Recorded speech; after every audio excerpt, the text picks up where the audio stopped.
ഈ കഴിഞ്ഞ ഞായറാഴ്ച ഞങ്ങൾ ഇവിടെ ഈ സംഭവം നടക്കുന്നു എന്ന് പറയുന്ന അയാൾ പ്രചരിപ്പിക്കുന്നുണ്ടല്ലോ, ഒരു മാന്യൻ. അപ്പോൾ ഞങ്ങൾ ഈ തൊട്ട് ഈ വീടിന്റെ മുന്നിൽ ഓണാഘോഷ പരിപാടിയാണ് ഇവിടുത്തെ റെസിഡന്റ് അസോസിയേഷന്റെ. അപ്പോൾ ഓണാഘോഷ പരിപാടിയിൽ ധാരാളം ഈ നമ്മുടെ റെസിഡന്റ് അസോസിയേഷന്റെ ഒരു 36 കുടുംബങ്ങളുണ്ട്. ആ കുടുംബങ്ങളിൽ ഒരു 2 വീട്ടിൽ നിന്ന് ഒഴിച്ച് ബാക്കി എല്ലാവരും ഞങ്ങൾ അവിടെ ഉണ്ട്. അവിടെ ഓണാഘോഷ പരിപാടികൾ നടക്കുന്നു, എന്താ പറയുക, പിള്ളേർക്കുള്ള മത്സരങ്ങൾ നടക്കുന്നു. ഇതെല്ലാം നടക്കുന്ന സമയമാണ്. അത് കഴിഞ്ഞിട്ട് എനിക്ക് ഞങ്ങളുടെ സംഘടനയുടെ താലൂക്ക് കൺവെൻഷൻ, അതൊക്കെ എൻ്റെ FB പേജിലുണ്ട്, നടക്കുന്നു. അത് ഉദ്ഘാടനം ചെയ്യാൻ പോകുന്നു. വീണ്ടും തിരിച്ചിവിടെ വരുന്നു. അതിനുശേഷം ഞാൻ ഹോസ്പിറ്റലിലേക്ക് പോകുന്നു. ഞാൻ ഇതൊന്നും ആരെയും വ്യാഖ്യാനിക്കാനും തെളിവെടുപ്പും ഒന്നുമല്ല. പക്ഷേ ഇങ്ങനെ ഒരു എന്താ പറയുക, വെറുതെ നുണങ്ങട് പടച്ചു വിടുകയാണ് ഇല്ലേ. അപ്പം അതിൽ ഇപ്പോൾ ചില സോഷ്യൽ മീഡിയയിലൊക്കെ നമ്മൾ കാണാറുണ്ട്, അവരുടെ വീട്ടിലെ സ്ത്രീകളെയും കൂടി മോശപ്പെടുത്തണം, അവർക്കെതിരെ എഴുതണം. അങ്ങനെയോ അതൊന്നും ഒരു ശരിയല്ല. ഏത് സ്ത്രീകളായാലും സ്ത്രീകൾ തന്നെയാണ്. അപ്പോൾ അത് കോൺഗ്രസ്സുകാർ സ്ത്രീകളെ ചീത്ത പറഞ്ഞാൽ ഇവിടെ ശരിയാവും, അല്ലെങ്കിൽ BJP-ക്കാരായ സ്ത്രീകളെ ചീത്ത പറഞ്ഞാൽ ഇവിടെ ശരിയാവും. അതൊന്നുമല്ല. സ്ത്രീകൾക്കെതിരെ, അതിപ്പോൾ ആർക്കെതിരെ വന്നാലും ഒരു സ്ത്രീ എന്നുള്ള നിലയ്ക്ക്, ഒരു പൊതുപ്രവർത്തക എന്ന നിലയ്ക്ക് ഞാൻ പ്രതികരിക്കും.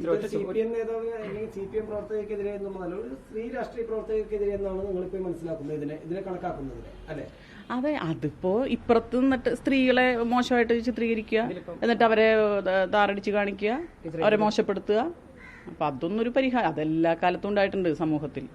ഇങ്ങനെ കുറെ ഈ ഐതിഹ്യങ്ങളിലൊക്കെ ഉള്ള പോലെ ചില മന്ദരമാരും അതുപോലെ തന്നെ ശകുനികളും ഒക്കെ ആയിട്ടുള്ളവർ കഥാപാത്രങ്ങളിലും ബൈബിളിലാണെങ്കിലും എന്താ പറയുക മഹാഭാരതത്തിലാണെങ്കിലും ഐതിഹ്യങ്ങളിലാണെങ്കിലും ഇത്തരം ദുഷ്ടകഥാപാത്രങ്ങൾ എന്നും ഉണ്ടായിട്ടുണ്ട്. ഇന്നിപ്പോൾ ആ കഥാപാത്രങ്ങൾ സോഷ്യൽ മീഡിയ അടക്കം അവരുടെ കയ്യിലുണ്ട് എന്ന് ഉള്ളതാണ്. ടീച്ചർ, ഇതിപ്പോൾ തുടക്കം ടീച്ചർ പറഞ്ഞു ഒരു കോൺഗ്രസിന്റെ പ്രാദേശിക നേതാവ് 2 ദിവസം മുമ്പ് ഒരു ബോംബ് പൊട്ടും എന്ന് പറഞ്ഞായിരുന്നു. ഇത് പ്രാദേശിക തലത്തിൽ പൊട്ടിയ ബോംബാണോ, അതിൽ ഉന്നത നേതൃത്വത്തിന് എന്തെങ്കിലും പങ്കുണ്ടെന്ന് ടീച്ചർക്ക് തോന്നുന്നുണ്ടോ? ഉണ്ടാവുമല്ലോ, പ്രധാനപ്പെട്ട നേതാക്കളെ ഉണ്ടാവും. അതെ, ഉണ്ടാവും. അതിന്റെ ഒരു കാരണം ഉണ്ടാവും എന്ന് വിശ്വസിക്കാൻ കാരണം കോൺഗ്രസിന്റെ സോഷ്യൽ മീഡിയ കൈകാര്യം ചെയ്യുന്ന, അതും സാംസ്കാരിക പ്രവർത്തകൻ എന്നറിയപ്പെടുന്ന ഒരു വ്യക്തിയുടെ FB പേജിൽ നിന്നാണ്, ഫേസ്ബുക്കിൽ നിന്നാണ് ഇത് വന്നത്. ഈ സാധനം ഈ പെരുമ്പടന്നയിൽ താമസിക്കുന്ന എന്താ പുള്ളിയുടെ ഗോപാലകൃഷ്ണൻ, അത് ഈ കോൺഗ്രസിന്റെ ഈ സോഷ്യൽ മീഡിയ കൈകാര്യം ചെയ്യുന്ന ഒരാളാണ്. പിന്നെ അയാൾ സാംസ്കാരിക പ്രവർത്തകനാണെന്ന് അത്രയും അറിയപ്പെടുന്നത്. ഞാൻ ഇദ്ദേഹത്തെ മുനിസിപ്പാലിറ്റി പോകുമ്പോൾ കാണാറുണ്ട്, വളരെ മാന്യമായിട്ട് അങ്ങോട്ടും ഇങ്ങോട്ടും ചിരിക്കാറുണ്ട്, വർത്തമാനം പറയാറൊന്നും അങ്ങനത്തെ ഒരു ഇത് വന്നിട്ടില്ല. ഈ പുള്ളിയുടെ ഈ ഫേസ്ബുക്ക് പേജിൽ നിന്നാണ് നമ്മളത് കാണുന്നത്. അപ്പോൾ ഇദ്ദേഹം ഈ കോൺഗ്രസിന്റെ ഈ ഇത്തരം കാര്യങ്ങൾ കൈകാര്യം ചെയ്യുന്ന ആളാണ്. അപ്പോൾ പിന്നെ ഇതിപ്പോ ആരാണ് ഇതിന്റെ പിന്നിൽ? ഇത് പ്രതിപക്ഷ നേതാവിന്റെ ഒക്കെ മണ്ഡലമാണ്. അദ്ദേഹം അറിയാതെ ഇത്തരം കാര്യങ്ങളൊന്നും നടക്കില്ല.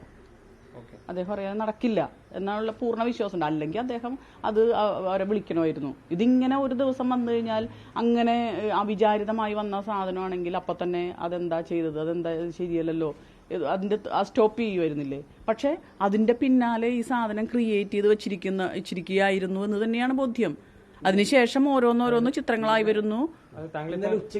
ഉച്ചയോട് കൂടിയിട്ടാണ് ഇങ്ങനെ ഒരു കാര്യമായിട്ട് സോഷ്യൽ മീഡിയയിൽ ഇങ്ങനെ പടർന്ന് പന്തലിച്ചത്. അതിനുശേഷം ടീച്ചറുടെ ഫേസ്ബുക്ക് പോസ്റ്റ് അടക്കം വന്നു. ഇതിനുശേഷം എപ്പോഴെങ്കിലും കോൺഗ്രസ് നേതാക്കളോ അല്ലെങ്കിൽ പ്രതിപക്ഷ നേതാവ് അടക്കമുള്ളവർ ആരെങ്കിലും ഒരാൾ കമ്മ്യൂണിക്കേറ്റ് ചെയ്തില്ല, ഒരാളും വിളിച്ചില്ല, ഒരാളും കമ്മ്യൂണിക്കേറ്റ് ചെയ്തില്ല. പക്ഷേ ധാരാളം പേർ കേരളത്തിൽ നിന്ന് അങ്ങോളം ഇങ്ങോളം, ഞാനിപ്പോൾ ഈ പാർലമെന്റ് ഇലക്ഷന് നിന്നതിന് ശേഷമുള്ള പരിചയം വെച്ചിട്ടും പല പൊതുപരിപാടികളിലും അതിന്റെ ഭാഗമായി പങ്കെടുത്തത് കൊണ്ടും അവരൊക്കെ വിളിച്ച് ധൈര്യമായിട്ടിരുന്നോളൂ ടീച്ചറെ, ഞങ്ങൾ കൂടെയുണ്ട്, ഞാനതും എൻ്റെ പേജിലിട്ടിട്ടുണ്ട്. അങ്ങനെ ധാരാളം പേർ ഇപ്പോഴും വന്നുകൊണ്ടിരിക്കുന്നുണ്ട്. അപ്പോൾ അതൊന്നും ഇല്ല. അപ്പോൾ നമുക്ക് കിട്ടുന്നൊരു കരുത്ത്, അത് ഞാൻ എഴുതിയിട്ടുണ്ട്. ആ കരുത്ത് എവിടെന്നെങ്കിലും കടം കൊണ്ടതോ ആരുടെ നിന്നെങ്കിലും ദാനമായി കിട്ടിയതോ അല്ല. ഞാൻ വിശ്വസിക്കുന്ന ഒരാശയം, ആ ആശയത്തിലുള്ള സമത്വബോധം, അതിൻ്റെ അടിസ്ഥാനത്തിൽ പ്രവർത്തിച്ചു വരുന്ന, അതിൻ്റെ ഭാഗമായി ഇപ്പം എൻ്റെ അധ്യാപക പ്രസ്ഥാനം, സാമൂഹ്യ പ്രവർത്തനം, അതിൻ്റെ ഭാഗമായി ആർജിച്ചെടുത്തതാണ്. അതിൻ്റെ ആ ഒരു കരുത്തിൻ്റെ മുകളിലാണ്, ആ ഒരു അടിത്തറയിലാണ്, ഉറച്ച അടിത്തറയിലാണ് ഞാൻ നിൽക്കുന്നത്. ടീച്ചർ, അവസാനമായിട്ട് ഇപ്പോൾ കോൺഗ്രസിന്റെ ചില വക്താക്കളൊക്കെ പറഞ്ഞത് CPM മറ്റുള്ളവരുടെ സ്വകാര്യതയിൽ ഇടപെടുന്നത് നിർത്തണം ഇനിയെങ്കിലും എന്നൊക്കെയാണ്, അതിനുള്ള ഒരു തിരിച്ചടിയാണ് ഇതെന്നൊക്കെയാണ്. അങ്ങനെയൊക്കെ പറഞ്ഞാൽ ഇതങ്ങ് ഒഴിഞ്ഞു മാറാൻ പറ്റുമോ? അല്ല, അത് അവരുടെ നിലവാരം. ഇപ്പം ഞാൻ നേരത്തെ സൂചിപ്പിച്ചല്ലോ, ടീച്ചറെ ഇങ്ങനെ പറഞ്ഞു, അങ്ങനെയാണെങ്കിൽ നമുക്ക് കോൺഗ്രസ് സ്ത്രീകളെ കുറിച്ച് നോ, ആ ഒരു നിലപാടൊന്നും എനിക്കില്ല. സ്ത്രീകൾക്ക് ഇവിടെ പൊതുപ്രവർത്തനം നടത്തണം. അത് അവർക്ക് ഇഷ്ടമുള്ള രാഷ്ട്രീയം അവർ സ്വീകരിക്കും. ചിലപ്പോൾ CPM രാഷ്ട്രീയം അത് അവരുടെ ബോധ്യത്തിന്റെ അടിസ്ഥാനത്തിൽ സ്വീകരിക്കുന്നതാണ്. ആ ബോധ്യം ശരിയാണോ തെറ്റാണോ എന്ന് കാലം തെളിയിക്കണം. മറിച്ച് അവരപ്പുറത്താണ് എന്നുള്ളത് കൊണ്ട് അവരെ ആക്രമിക്കണം, അറ്റാക്ക് ചെയ്യണം, വായടപ്പിക്കണം. അതല്ല, അവർക്ക് പറയാനുള്ളത് അവർ പറഞ്ഞോട്ടെ. അത് ശരിയാണെങ്കിൽ ജനങ്ങൾ സ്വീകരിച്ചോട്ടെ. ജനങ്ങളും അവരുടെ അനുഭവത്തിന്റെ അടിസ്ഥാനത്തിലാണല്ലോ തീരുമാനങ്ങൾ എടുക്കുന്നത്, നിലപാടുകൾ എടുക്കുന്നത്.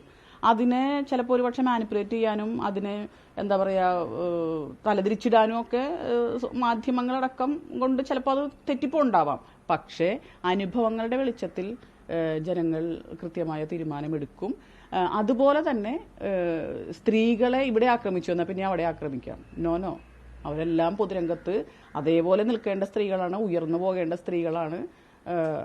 ആർക്കെതിരെ വന്നാലും ഒരു സ്ത്രീ എന്നുള്ള നിലയ്ക്ക് ഞാൻ പ്രതികരിക്കും.